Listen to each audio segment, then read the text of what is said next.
Okay, guys, sorry about that. I just had a pretty important phone call come through that I had to take, so I apologize for having this be into recording. So I believe we left off at the filter. So the IVC filter, that's also known as the greenfield filter, that's obviously going to be the most important filter that a patient can have because it's going to be very preventative of anything coming from the lower extremities to enter back into the heart in terms of a clot. So it's going to kind of be the last stop to prevent some sort of embolism into that right atrium. Obviously, we can have filters anywhere throughout the venous system. We can see them a lot in the common femoral vein, down in the legs, just to prevent anything coming from those lower extremities. But that IVC filter is really going to be most important. We also have patients that are prescribed compression stockings, and these are very, very tight. These are giving this extrinsic pressure on the patient's calf pretty much at all times, and it's helping to shoot that blood flow back up to the heart. So maybe their valves aren't working in response to chronic clots, and we need that compression so that the blood flow can travel back up their legs. We typically see that in a lot of older patients because their valves just over time have started to kind of give up. We do have surgical options, like we had mentioned previously with the superficial thrombophlebitis. That's going to be stripping, where we go in and literally take them out, or sclerotherapy, where we go in and we can actually inject them with medication to kind of get them to shrivel up. That's not going to be an option for a DVT. That's going to be more of an option for something going on in the superficial system. So maybe a clot in one of the calf veins, or a clot in one of those subcutaneous veins. We can also do ablations. That's where we go in and we laser them out. That's typically going to be caused by those incompetent valves. And then we can do vein mappings for an AV fistula placement. So if our patient needs a fistula placed between the arterial and the venous system, of course we want to go in and make sure that everything is healthy surrounding that area. So we go in and we kind of map out what veins we would use, what areas we would use, so that the fistula would take and would not be rejected. So we've talked a little bit about venous reflux, venous insufficiency, like what do these mean? We obviously know that the valves aren't working properly, but what happens? So this is when our valves become incompetent. They're not functioning properly, and it results in what they do in terms of regurgitation of that blood flow traveling or trying to travel through that area. So it kind of regurgitates, like burps it back down. It's gross. The causes of this are going to be varicose veins, edema. The clinical causes, clinically, it's going to have edema, leg cramping, varicose vein formation. It's going to be painful. That pain can be subsided, or it can subside with elevation. So as the patient lifts their legs up higher above their hips, we can see a little bit of that pain reduced. Clinically, women are going to be more likely to develop venous reflux in men. If you've had a history of a blood clot before, you're at a higher risk. Anyone over the age of 50, and anybody who is sedentary in nature. So if they're bound to a wheelchair or they're bedbound, unfortunately, they're going to be at a higher risk for developing these valves that just don't work properly. So these are pretty good diagrams that show what a valve should look like. Collaborate kind of cut off the bottom picture there, but they show typically that first one, what a normal valve should look like. We have it kind of curving upwards so that as the blood travels back up, it can kind of close back together and prevent any backflow. But then if we look at that picture on the top right hand side, that's going to be that varicose vein where the valves aren't working properly. They're not able to close properly, and that allows for backflow down distally in the venous system when it should be going back up superiorly. Because we have that backflow, it's going to result in the bulging of the vein, the bulging of the wall. The wall is going to be a little bit thinned because it's damaged with all of that kind of pooling venous blood flow. And that's where we get that visual appearance of those squishy blue, kind of like, irregular, palpable varicose veins that we're used to seeing. So there is an exam that we can do to evaluate the severity of that venous reflux, and that's going to be our venous insufficiency exam. Anytime we're doing this exam, we do need to go in and prove that there is no DVT, because with this exam, we are augmenting. So we don't want to be augmenting the superficial system and then at the same time not know if that patient has a clot in their deep system. So we need to prove that there's no DVT. We then go back and we look at just the superficial veins, and we are evaluating the time it takes for that valve to close, right? So after our augmentation. So we have our patient standing or in a pretty severe reverse Trendelenburg position to kind of emulate hydrostatic pressure. So we want to see how those valves react to normal day-to-day walking, standing activity. So we have our patients standing if they can, or if they can't, we have them in a steep reverse Trendelenburg on the stretcher. And then we let that gravity kind of do its thing for a few minutes. We then go and we augment all of the different sections of those superficial veins. So we're doing prox, mid, distal, greater saphenous. Sometimes we're doing the lesser saphenous as well. We can sometimes do this with the calf veins. The main thing that we're looking for is usually going to be the greater saphenous. So we're augmenting, we're Dopplering, obviously, and then what we're looking for is the time that it takes to return. So if we look at this top picture, we're Dopplering the greater saphenous. It's not a great representation because it looks like there's a clot because there's no color flow in that picture. But here's our augment, right? Here is where our valve tried to close, right? We get the flow reversal forward, and then it's still flowing through that area until here. We don't want to see that. What we want to see is more so the picture on the bottom left-hand side. We have our augment, and then our valve immediately closes. And then there's no flow after that, right? There's no flow reversal. There's no continuation of flow in that area. It's just done. So we want to see very short time in terms of the waveform after augmentation. Anything that is greater than 0.8 seconds is going to be considered venous insufficiency. So where do we measure? What are we measuring? Let's erase this top picture here. So what we would do with this augment is we would measure from here, right, to where the valve is trying to close to where we see flow actually stop. And that would give us the time. And of course, this is going to be a pretty significant amount of time. That's going to be well over 0.8 seconds for that flow to return back to nothing. This bottom picture on the left-hand side, there's no time, there's no flow continuation. So we're not measuring anything there. So that's great. This picture on the bottom right-hand side, we would measure somewhere from about here. It's a little hard because we can't see the full augmentation. But even if we were to measure there to here, that's still going to be greater than 0.8 seconds. So we don't want to see that. We don't want to see this continuation of flow because that's saying that the valve stayed open for that long. So pretty fun exam to perform. They are time consuming. And of course, you want to make sure that your patient can stand to do it, or get somebody else to help you with augmentation or working the machine. So these exams are pretty fun if you do like vascular. So additional testing, kind of wrapping up some things that we have talked about previously. We talked about this in our last lecture, transcutaneous oximetry. This is kind of similar. We use it in conjunction to the PPG sensors. And instead of trying to pick up blood flow like a PPG sensor is, this is picking up the amount of oxygen in the tissue. So we typically will use a PPG sensor and a transox monitor in the same area to determine how much tissue death is occurring. So a PPG sensor will tell us, yeah, there's really not a lot of blood flow happening here. And then the transox will say, yeah, that makes sense because there's really not a lot of oxygen getting to this tissue either. So usually if one is off, the other is going to be off as well. So like we said, it's going to help us to determine how much oxygen is happening in an area. Of course, if we're not picking up any oxygen, that's going to indicate tissue necrosis. So we can use this to help us to determine the level of necessary amputation.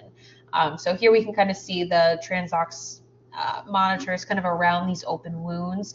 Usually when patients have open wounds, and they can't heal, like they're not healing at all, it's because they're not getting the appropriate blood supply to that area. They're not getting oxygen to that area. They're not getting nutrients to that area. They're not getting blood cells or whatever other repairing structures we need to get to that tissue. So when you have wounds that won't heal, we always are considering amputation because we know that they're not getting what they need and they're not going to get better. They're only going to get worse over time. So we tend to amputate above where the issue is starting.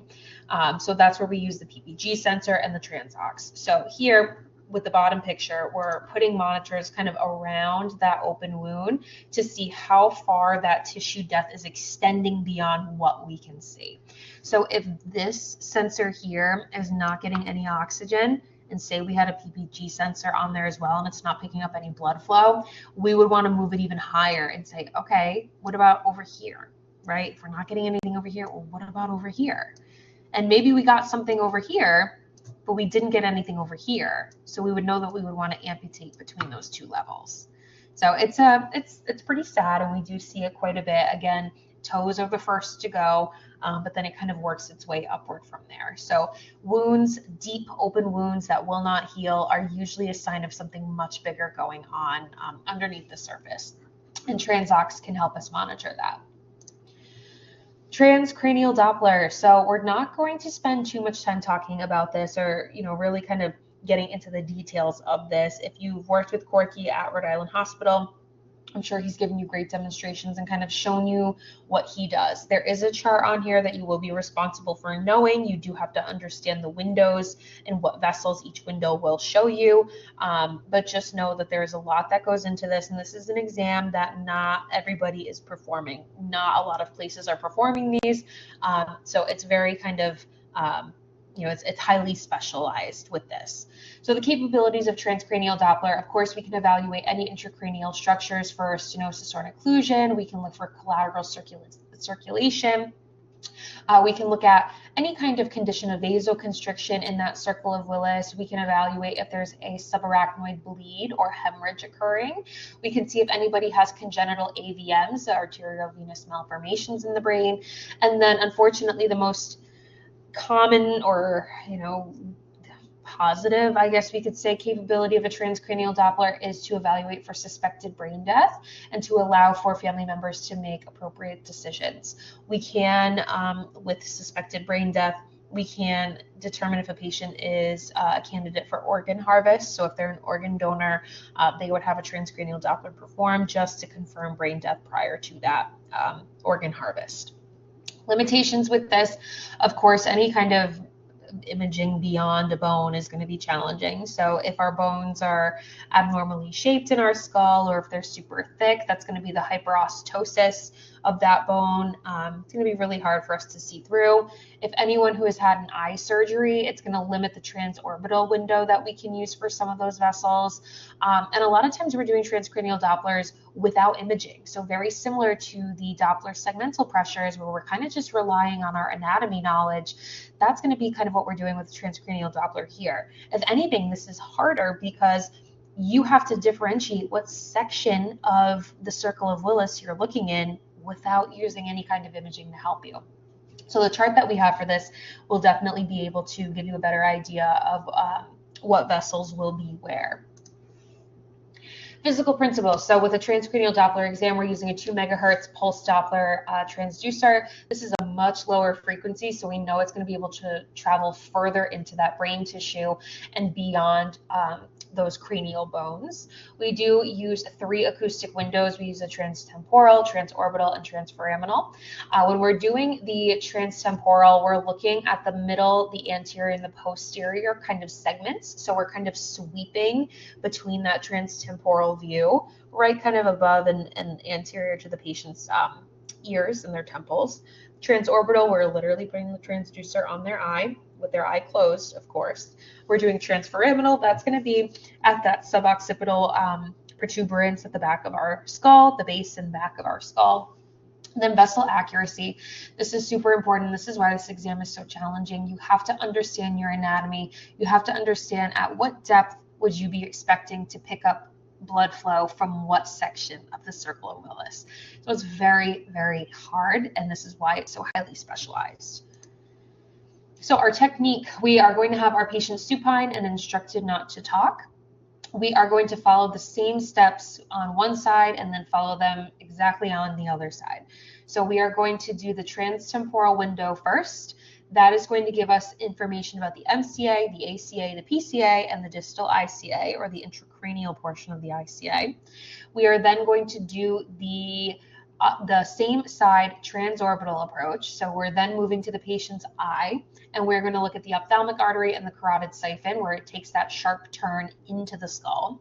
And then we are going to do the same thing on the opposite side. So we're going to go transtemporal on the opposite side and then transorbital on that same opposite side.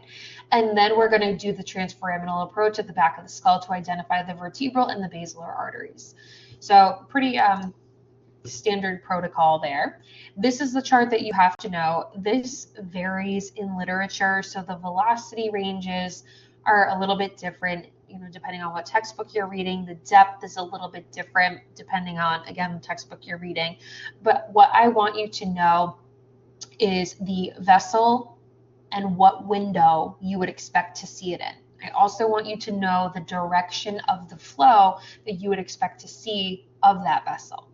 So know where you're going to evaluate the vessel from in terms of the window, and then the direction of flow of that vessel. So the depth, the velocity, the angulation, I don't really need you to know that. Those could be registry questions for your vascular exam, but I definitely need you to know those three categories. So here's a nice representation of what the different windows will show us if we were to have the benefit of using imaging.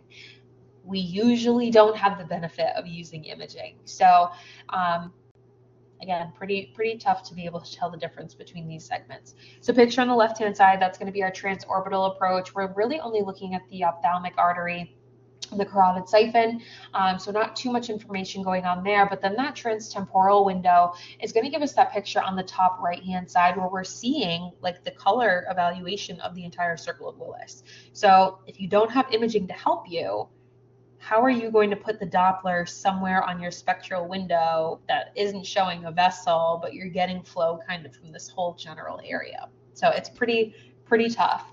I may end up giving you a picture like this on your exam, so be aware of what window this is coming from, what vessel is in what area of this. So make sure you know the pictures, the ultrasound pictures, if I were to give you one. Interpretation of results. So we definitely want to be looking at the direction of flow of each segment, the velocity of each segment. Is the flow normal? Is it pulsatile? Do we have a rapid systolic upstroke? And what's the ratio of the MCA to the ICA? Those are typically things that a physician is looking for with the TCD exams. Variable factors that can result in different readings: age, gender of patient, blood levels, so hematocrit levels, blood gases, and the overall metabolism. Conditions that we can use TCD to help us evaluate. You should know these. So make sure you understand, the difference of collateralization. But then the other thing on here that I want to kind of mention is the brain death and the embolic showers. So brain death, there are 6 different stages to brain death. These are clinical stages. We can see those different stages with ultrasound. So that's why they use TCD to really kind of follow these patients. Initially, we're going to see something that looks different than, stage 6 does, where we're getting absolutely no flow. So you can have a range and you can have a variety of results from a transcranial Doppler, even if a patient is considered brain dead. There are different levels to that. Embolic showers, this is where we have multiple acute strokes in all different regions of the brain. So these patients, again, kind of unfortunately end up in a vegetative state because they just had so many small strokes that occur in a period of time. And that's usually going to be caused by some sort of cardiovascular systemic disease. So make sure you understand the collateralization with those first few bullets. Occlusion, vasospasm, AVM, we've kind of talked about those conditions before, but we really haven't talked about brain death and embolic showers. So make sure you know those conditions. Intraoperative use. So we can use TCD applications to help us in the OR. Not, again, very common, not something that you'll probably see, but you have to know that it exists, and you can be a vascular tech that goes into the OR with heart surgeons, brain surgeons, anyone really trying to fix the cardiovascular system. We do carotid endarterectomies where we go in and we try to pull out some of that plaque or open a stenosis in a carotid. We also can give them imaging for cardiopulmonary bypass. That's usually going to be more of a vascular echo tech. So even if you're a vascular tech and you're going to the OR, you may have an echo tech with you to help with that. We also can give the physician continuous monitoring of the MCA blood flow while they are doing some sort of open brain surgery. So we can make sure that the patient is not going through any kind of potential brain death scare by Dopplering that MCA while they're undergoing surgery. And then anytime we're seeing any significant decrease in the MCA velocity, that's going to indicate that we have a bigger issue going on. So whether it be a brain surgery or a carotid endarterectomy, we're using the MCA as kind of a general guide of what is happening during that cardiovascular procedure. Endarterectomy itself, so we said it's the surgical removal of plaque or the widening of a stenosis during any segment of the carotid anatomy. So typically the extracranial portion, really the carotid artery or the ICA. We don't really care about the ECA, as we've mentioned before. Highly dependent on the severity of the disease, the symptoms, and the medical history. We know that we're not doing this surgery on anything that's occluded because when it's fully occluded, it just finds a different pathway. When it's occluded, there's no blood flow, so there's no risk of any of that plaque breaking off and traveling up into the brain. And like we said, collateralization is more likely to occur when we have areas of occlusion than when we have areas of stenosis. So a very high-grade stenosis or very severe plaque, we can go in and fix it, but otherwise, if it's fully blocked, we are not worried about it anymore. Arteriography, this is more so something that is done in X-ray, but we need to be aware of it if we were to take our RVT exam or work in a vascular office or department in a hospital. Conventional arteriography is going to be done under X-ray with a radiopaque dye that we're injecting into a suspected area that is stenosed by a very thin catheter.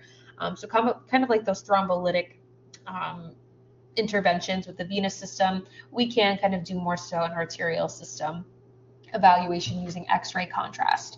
Commonly performed going in through the common femoral artery or the axillary and brachial in the upper extremity, depending on where we're trying to look for. And it can be done with imaging of the brain in terms of using transcranial Doppler to guide us. Not very likely. We're not going to be likely to inject X-ray contrast into the brain and then use ultrasound to help us guide it. That's going to be more so done under X-ray or CT. So can kind of have transcranial Doppler in the X-ray department for these procedures, but not super likely. Once the catheter is removed, we're going to be putting pressure into the puncture site. So depending on what vessel we went into, we are going to put pressure on that for 6 to 8 hours. And it's not like, oh, a little bit of pressure. It's like, no, pounds and pounds and pounds and pounds of pressure to make sure that that artery heals itself and closes back up so that we don't get a pseudoaneurysm that forms. Anything normal is going to show all segments of the artery filling with contrast. Anything abnormal is going to show either areas not filling or filling out of the arterial system. Different types of arteriography that you can kind of use the same concept with are going to be CT arteriography, MRI arteriography, or digital subtraction, where it kind of just does the inverted opposite of the X-ray view.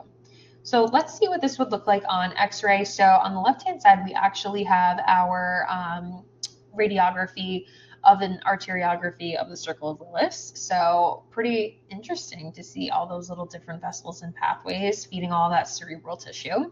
And the picture on the right-hand side is doing it of the lower extremity arterial system. So all those little arrows are pointing to areas that are very stenosed. So look at that first picture, that top arrow. You can see like where it filled prior.